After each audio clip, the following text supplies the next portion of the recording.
Piper പെപ്പേഴ്സിൻ്റെ പുതിയൊരു വീഡിയോയിലേക്ക് അവർക്ക് സ്വാഗതം.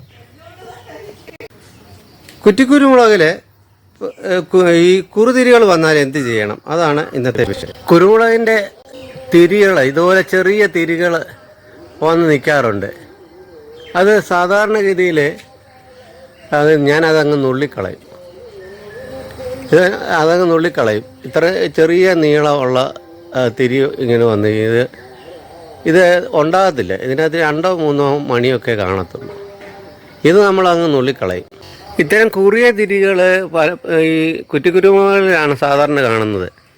അത് ശ്രദ്ധയിൽപ്പെടുമ്പോൾ അന്നേരം അത് എടുത്ത് കളയണം. ഇല്ലെങ്കിൽ അത് വലുതായിട്ട് അതുകൊണ്ട് മറ്റ് തിരികൾക്കും അത് പ്രയോജനമില്ലാതെ വരും. സ്വാഭാവികമായിട്ട് ഇതിനും തീറ്റ കൊടുക്കേണ്ടി വരുന്നതുകൊണ്ട് വലിയ ഗുണമൊന്നുമില്ല താനും.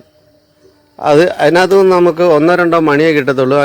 അന്നേരം വലിയ തിരികൾക്ക് ശരിയായ രീതിയിലുള്ള ആഹാരം കിട്ടാതെ വരും. മറ്റു തിരികളിലെ മണികൾ പേടാകാനുള്ള സാധ്യത കൂടും.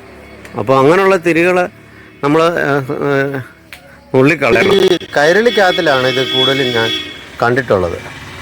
കൈരളി കുരുമുളക് ചെടിക്കകത്തിലാണ് ഇതുപോലുള്ള കുറിയ തിരി കൂടുതലും ഞാൻ ശ്രദ്ധിച്ചിട്ടുള്ളത്. മറ്റ് ഇനത്തിലൊന്നും അങ്ങനെ ഇത്രയും കുറിയ തിരി വരാറില്ല.